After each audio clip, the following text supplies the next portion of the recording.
We have 52 days into 2025 and I am already changing my bookish goals for the year. Hi, welcome back to my channel. My name is Erica and welcome to my bookish corner of this interwebs. And today we're going to go over my bookish goals and why I'm changing them already. I'm sure you're wondering, Erica, what are your goals? Because we did not really hear them over here. And you are correct. I have not gone over my bookish goals for 2025 on this platform, and so I'll quickly go over them. There wasn't a whole lot. I kept it super simple for this year. Last year my goal was 60 books. I read 85 books, so I exceeded that goal. Go me. But this year I wanted to do 100 books. Kind of push the envelope for myself a little bit. And then I had two other goals. They weren't super, we kept it super simple. One of them was low buy, buying not a whole lot of books and being super intentional with what I'm buying. And the third one was opening my mobile bookstore by the end of this year, which kind of played into the second one of not buying a lot because we're trying to save as much money as possible. And there's more that goes into that and we'll get into it shortly. But those were basically it. I had three goals, super simple, low maintenance goals, or so I thought. I am now looking at it and I have decided that 100 books is just too much. Not that it's too much, because I know there are a lot of people that read far more than that. I've seen people read 200 to 300 books. I honestly don't know how. They must not have children. I don't know.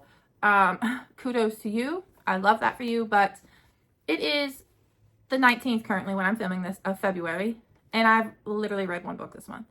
I read 10-ish, almost 11 books in January. And so I know that I was like off to a great start. And that's fabulous. But since starting this channel, I've done a lot of reflecting. And so far this month, every other book that I have started has been on an audiobook. I love an audiobook. I love it. It's my favorite thing to do when I'm at work or cooking and cleaning around the house. I just pop one on. It's my favorite. There's nothing wrong with audiobooks. And I'm not saying that audiobooks don't count. However, I don't want all of my books to be consumed just by audiobooks this year. I am extremely ADHD. And I have found for myself, and I have seen it with others, so I don't know if it's just a me thing or maybe this isn't a problem that we're all just not aware of. And that is that I can listen to an audiobook and I can complete a book in one day. Most books in one day on an audiobook. But then I will find myself a week later not being able to remember the vast majority of that book. And I notice a lot of other people have made funny videos and we joke about that, about how you immediately forget what you've read as soon as you've read it. And while normally that does happen for me as an ADHD person, that's typically when I'm reading things that I'm not interested in. As an ADHD person, a neurodivergent person, if we're not interested in it, we are retaining nothing. But if I am interested in it, I will typically retain it. When I physically read a book, I do struggle to get in the groove of it when I'm starting out the first few chapters. My eyes want to jump around a lot around the page, and I'll usually have to reread a page a time or two, or a paragraph a time or two, before I'm zoned in. But once I'm zoned in, I retain it wonderfully. If I'm reading and listening at the same time, that is a immersive experience that is phenomenal, especially for those of us who are neurodivergent, and it helps me to retain it exceptionally well. And so I just don't want the vast majority of my books this year to be consumed by audiobooks. That's not to say that I can't still listen to audiobooks while I'm at work or cleaning or cooking or whatever. I just don't want all of my books to be audiobooks, if that makes sense. And so I'm dialing back my goal back to 60 books. And I want the bulk of those 60 books to be physically consumed. If I go past that, that's great if it's with audiobooks and stuff. But the 60 books, I majority want them to be physically read books. I can physically read and listen, and I'm fine with that. But consuming all of them just by audiobook, I feel like is not doing me any favors. Reading comprehension is important. I know that's a touchy subject. A lot of people don't want to talk about that. But I am not a fan of the anti-intellectual movement. I want to be able to tell you what I read. I want to be able to dissect what I read. I want to be able to remember what I read. And I have been finding that that's not always the case when I'm doing audiobooks. Unless it was a really, really good audiobook. And let's face it, not every audiobook is phenomenal. Not every narrator is phenomenal. I've even found some graphic audios that aren't even that great. I did not enjoy the Fourth Wing and Iron Flame graphic audios as much as I just enjoyed the regular audios. And I think because a lot of the dialogue is in Violet's head, and there wasn't a pause between her talking in her head and talking to other people, and so you would have to be wait a second, especially if you weren't following on the page. So that's my 2 cents on audiobooks. I am not saying that audiobooks don't count. for you or any other reader or for myself, I am just saying that I just don't want to do them all on the audiobook. I'm still a new reader in the sense that it's new for me to be consistently this consistent reading. I've always dabbled in reading. As a child, I hated reading. I couldn't sit still long enough to read. In fact, I was in the 3rd grade before I learned how to read. I was so hyperactive that it was really hard for me to sit down and retain anything or even tolerate being taught. I got held back in 3rd grade. I ended up skipping in 6th grade. One thing that I was really interested in as a kid, and it's still something I'm always interested in, is medical. My father was in med school at one point before he got injured, and we had all his medical encyclopedias, and that is how I taught myself how to read. And after that, I was good, but I never enjoyed reading as a kid. It wasn't until 8th, 9th grade that I started reading for myself. Once I got into reading, I found fantasy, which has always been like my bread and butter, along with like dystopian and a little bit sprinkle of literary fiction. Those have always been my go-tos, but I've never like consistently read. I'll find a series or two and I'll read it, and then I won't read anything for months or years. Sometimes has been the case. But over the last 16, 18 months, I have been a consistent reader. And so I spent the vast majority of 2024 kind of testing the waters of different genres and trying to find different niches and different things that I've liked and trying to find myself as a reader. At the end of the day, my bread and butter is still fantasy, but literary fiction, I don't know what it was. The start of this year, I just was not in the mood to read fantasy. The majority of the books that I picked for my 25 for 25 are not fantasy books. They're literary fiction and a few thriller. And so I really just want to explore that genre more. It's something I've always enjoyed. It gives me that satisfying scratching of the brain, works the brain out. And it also opens up a lot of room for conversations and discussions and thought-provoking dissections of the prose and the deeper meanings. And I enjoy that. I think, especially given the current climate we are in, I love finding the parallels between what's going on in these fictional books and how similar it is to really what we're going on in the real world. Because the reality is, real people are writing these books, even if they are fictional, and it's not unheard of for them to bring their current events of their life into these books. And comparing the two and opening up those conversations, for me, I think is important. Not everyone shares that opinion though.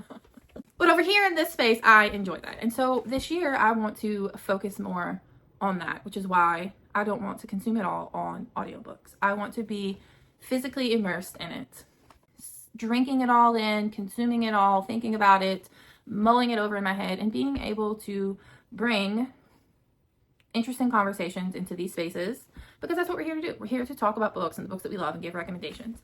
And I found that a lot of what I was reading last year, especially as a new content creator and not just watching it like I have previously, was reading a lot of things that were popular, reading a lot of things for the hype. I had to do a lot of inner reflection about if I was reading for myself or if I was reading to feel like I'm a part of a community and a part of the conversation. And I think a lot of what I was reading last year was to be a part of, me searching for my people, searching for my community, searching for a sense of community, and being able to be a part of a conversation. And while I found a lot of things and a lot of authors and a lot of series that I loved, I read a lot of things that I probably would never read again, especially thinking back to it now. And I just don't want that to be how I am consuming books this year. I think that as a new reader or someone trying to find yourself in the space, these communities are great for that, especially Book Talk, because it's super quick. You get your answers quick. You can easily put it into the search bar, book recommendations, romance recommendations, fantasy recommendations, and get answers like that. Not to mention consumerism. A lot of these popular books are easy to consume and they're easily accessible, meaning you can find them everywhere. You can find a lot of these popular books everywhere. You don't have to go far out of your way to get to them. I am not against libraries. I'm not against using libraries. And a lot of people I find push that, and they get very, I don't want to say upset, but they're very opinionated about people purchasing books and buying books and the overconsumption that comes with that. And that is definitely a topic we will be touching on soon. But for me, I think the whole point of consumerism is ease of access. Simple. It's easy. It's easy to get to. And in my personal opinion, in wanting to encourage others to read, I'm okay with it. I'm okay with being able to go and easily find that book at Walmart and not having to go out of your way to a library. I live in an extremely small town. My library, I kid you not, is in a church. In a church. So can you imagine the access to literature that I would have if I only got my books from a library? In my super small conservative town, in my small conservative state? Yeah. Especially in a state right now where a lot of our parishes, the libraries are under fire. People are pulling books off the shelves left and right here. The amount of censorship that's happening is, I don't want to sound dramatic and say scary, but it is. And so for me, it's not just an option to always go to a library and find the books that I'm wanting to read, especially diving into these more literary works that I'm wanting to get into. A lot of them are controversial topics. A lot of them are controversial subjects, not to mention I live where they still think the South will rise again. And a lot of diverse authors are not available. So I'm not against buying books. We'll just go with that. So as a new reader, I think it's important to have these ease of access, to be able to just grab this book while you're doing your groceries, or, you know, whatever. Costco has them, Sam's has them, Walmart has them, Target has them. You can literally find them anywhere. And we could go into the topic of big box stores and all that other stuff any day in the week. But when we're talking about new readers, I think it's important to not make them feel overwhelmed by bringing all of our social justice warrior-ness into every conversation. The importance is getting people to read, right? So I'm not against that, and I'm not saying that popular books and recommending them is wrong, because it definitely helped me as a new reader consistently consuming things as an adult, and not a young adult or a college age adult, to find the things that I liked and to try out things that I didn't like, and be able to say from an educated, now fully well-rounded perspective that, you know, those weren't for me, but they might be for you. And so I think there's a time and place for that. But for me, going forward, I want what I'm consuming to be what I want to consume. Things that interest me, things that appeal to me. I want to be reading less for the thrill and hype of it all, and more intentional reads that make me happy. To be able to give recommendations of things and kind of expand others' minds and make connections in books with other things, and not always the super popular. I think there is a vast amount of phenomenal literature out there, and sometimes that gets overlooked by the constant hammering of the same 25 titles that are popular. And while starting out reading, that's great. I think once we become more seasoned readers, it's important to start delving into things that make us happy, to be able to give those recommendations, because there are a lot of people that I have found in the book talk space recently that have said, you know, I have never felt, as much as I've tried, I have never felt a part of this community. You know, when you criticize these massive fan following series and stuff, it's not open for critique with a lot of people. They don't want you to critique. And I am a person who heavily believes that multiple opinions can exist in a space at the same time. You can love a book, but not love everything that was in it. You can love a book and still have an educated criticism towards that book. And not everyone in the book talk space, I find, is open to that. Which is why I came here, because I feel like this community is a little bit more, we like to sit and talk about things. We like to sit and give our opinions about things. And the general belief that multiple opinions can exist in a space at the same time, and that we can criticize books, and it's okay. So that is why I will be changing my goal. I want to focus more on intentional reads, finding intentional books and authors that make me happy, and focusing more on the quality of the read over the quantity of the read. Is really just the overall point here, is that quality over quantity. You know, less trendy, more intendy. And by intendy, I mean intentional. It just rhymes, so we went with it. I still want to focus less on less buying. Not that I'm against buying books. I'm saving money. You know, I need about $15,000 to open this bookstore.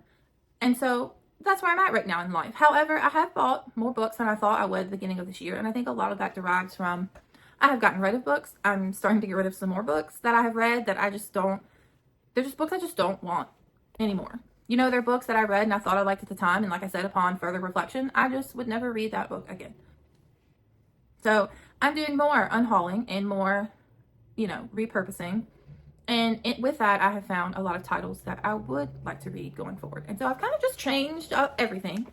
You know, my bookshelves are probably about to look a little less fantasy-esque and dystopian-esque and a little more different. And I'm okay with that.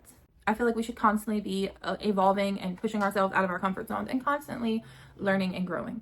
And this is a part of that. And so I will have another haul coming up. It won't be big. I have a few more I'm waiting on. And that's it. I've kind of re-changed my TBR lineup for this year. because I just want to focus on what makes me happy and versus what's popular and what's hyped. And that doesn't mean that I won't continue to read the series and authors that I did find that are more trendy and popular, because I did love them. And I do want to continue on with those series and following those authors. It's just not going to be as much, you know? It's just not. I'm a little bit of an eccentric person, you know? And so I just really want to, I don't want to say let my freak flag fly, but that's basically it. Like, I just want to read more Erica books and little less book talk books or popular books or trendy books, you know? That's just where we're at. So I'm changing my goal, and that is why. And I hope that you take this and maybe do a little inner reflection of your own and figure out what it is, or what is your why? What is your why for reading? Why do you read? You know, there's other reasons I read. Obviously, I'm a mom and I work, and my husband and I are business owners, and we're getting ready to be another business owner. And so my life is very busy and my life is very hectic. And reading for me is a place to go to just have a little bit of solace and quiet. But I want what I'm reading to be what I want to read, and not so much focused on reading it for the hype of it all or the thrill of it all. And find my community that way versus forcing myself into a community that I started realizing that I don't really fit in. I hope you got something out of this long ramble. I'm starting to see the value of scripting. We're learning, you know, we're still new. This is very different, obviously, than sitting down and filming a 30-second video. But yeah, so that is why I'm changing my reading goal already for 2025. I hope you all have a great day. Bye.